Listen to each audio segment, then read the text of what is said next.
देखिए, आज मैं आपको बिल्कुल सिंपल तरीके से व्रत में खाए जाने वाले बहुत ही ज्यादा क्रिस्पी और टेस्टी कुट्टू के पकौड़े बनाना बताती हूँ कैसे बनाए जाते हैं। ये खाने में तो टेस्टी लगते हैं, बहुत जल्दी भी बन के तैयार हो जाते हैं। तो चलिए देख लेते हैं इनको कैसे बनाया जाता है। कुट्टू के पकौड़े बनाने के लिए ये हमने 1 कप कुट्टू का आटा लिया है, 2 मीडियम साइज के कच्चे आलू जिसे हमने छील लिया है।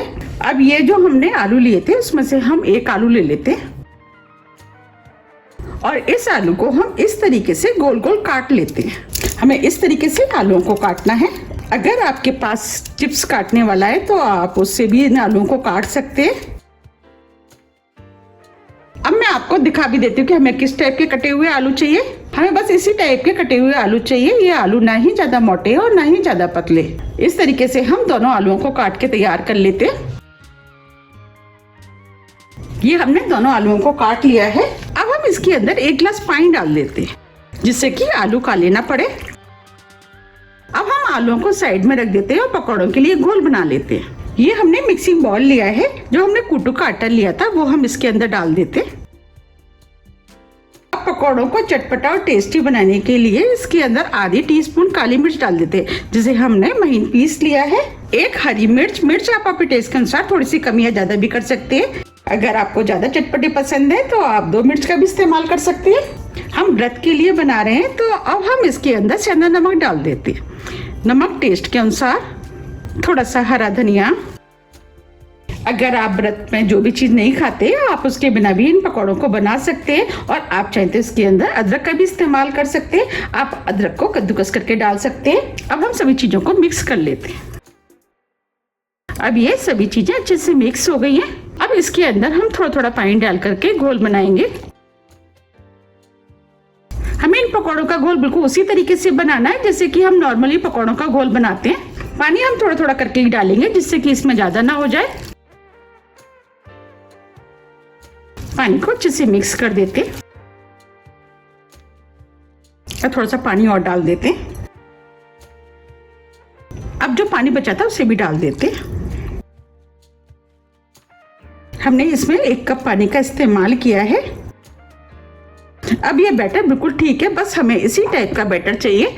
देखिए, ये बैटर ना ही ज्यादा गाढ़ा है और ना ही ज्यादा पतला। अब हम इस बैटर को 1 मिनट करीब इसी तरीके से चलाते हुए फेंट लेते हैं। फेंटने से क्या होगा कि पकौड़े फूले फूले और टेस्टी बनके तैयार होंगे। 1 मिनट करीब हो गया है। अब ये बैटर बनके तैयार हो गया है। इसे हम साइड में रख देते हैं और आलूओं को देख लेते हैं। हमने जो आलूओं को पानी में भिगो के रखा था, इस आलूओं को हम 2 से 3 बार साफ पानी से धो लेते हैं जिससे कि इसके अंदर जितना भी स्टार्च होगा वो निकल जाएगा। ये हमने आलूओं को धो लिया है। चलिए पकौड़े बना लेते हैं। इधर हमने पकौड़ों को फ्राई करने के लिए ऑयल गरम करने के लिए रख दिया था। अब ये ऑयल गरम हो गया है। हमें मीडियम हाई ऑयल गरम चाहिए। ये हमने बैटर लिया है जो हमने आलू काटे थे। देखिए, इस तरीके से दोनों तरफ से हम डिप करेंगे।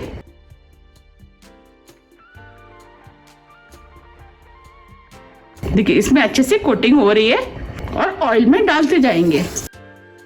जितने पकौड़े कढ़ाई में आएंगे उतने पकौड़े हम कढ़ाई में डाल देंगे।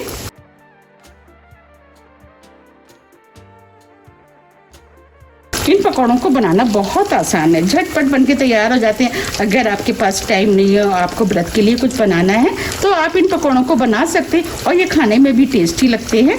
आप जैसे जॉब पर जा रहे हैं तभी भी आप इन पकौड़ों को बना करके ले जा सकते हैं। अब हम इन्हें मीडियम फ्लेम पे फ्राई होने देते हैं। जब ये हल्के गोल्डन कलर के हो जाएंगे इसके बाद हम इनको पलटेंगे। अब ये हल्के गोल्डन कलर के हो गए हैं। अब हम इनको पलट लेते हैं।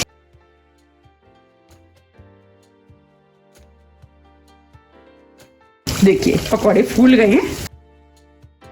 अब हम इनको दूसरी तरफ से भी फ्राई होने देते हैं। हमें इन्हें मीडियम फ्लेम पे ही फ्राई करना है जिससे कि ये क्रिस्पी बने।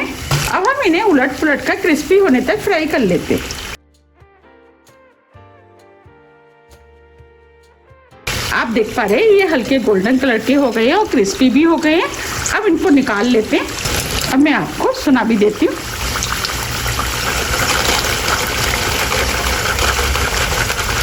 देखिए, आवाज आ रही है, इसका मतलब ये क्रिस्पी हो गए हैं। अब इनको प्लेट में निकाल लेते हैं।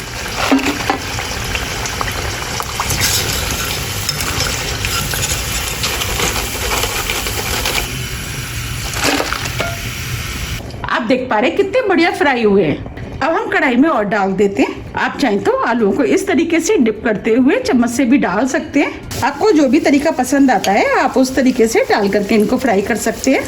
इस तरीके से फ्राई करने से आपका हाथ भी गंदा नहीं होगा।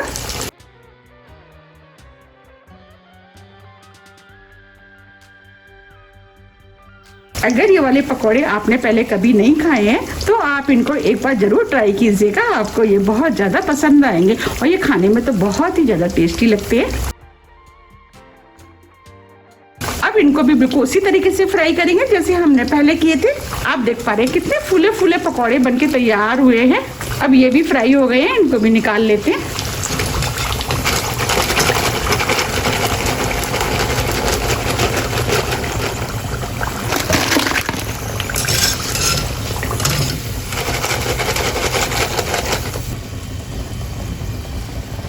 आप देख पा रहे कितने बढ़िया कुट्टू के व्रत वाले पकौड़े बनके तैयार हुए हैं।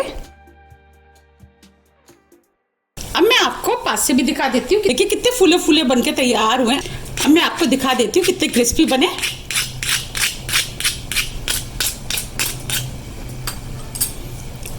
अब मैं आपको तोड़ के भी दिखा देती हूँ, देखिए अंदर से कितने बढ़िया सिके हैं और जो हमने आलू डाला था वो भी बॉईल हो गया है।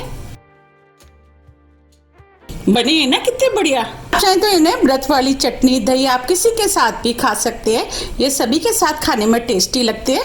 देखिए देखते ही हो रही है ना खाने की इच्छा। तो आप भी इसे बनाइए, खाइए, फिर मुझे कमेंट्स करके ये जरूर बताइए कि आपके पकौड़े कैसे बने। अगर आपको मेरी रेसिपी पसंद आ रही है तो आप ज़्यादा से ज़्यादा फ्रेंड और फैमिली के साथ शेयर कीजिए। अगर आपको मेरी रेसिपी थोड़ी भी पसंद आती है तो रेसिपी को लाइक कीजिए, चैनल को सब्सक्राइब कीजिए और ज़्यादा से ज़्यादा शेयर कीजिए। अब हम फिर मिलते हैं इसी तरह की टेस्टी रेसिपी के साथ। जब तक के लिए नमस्कार।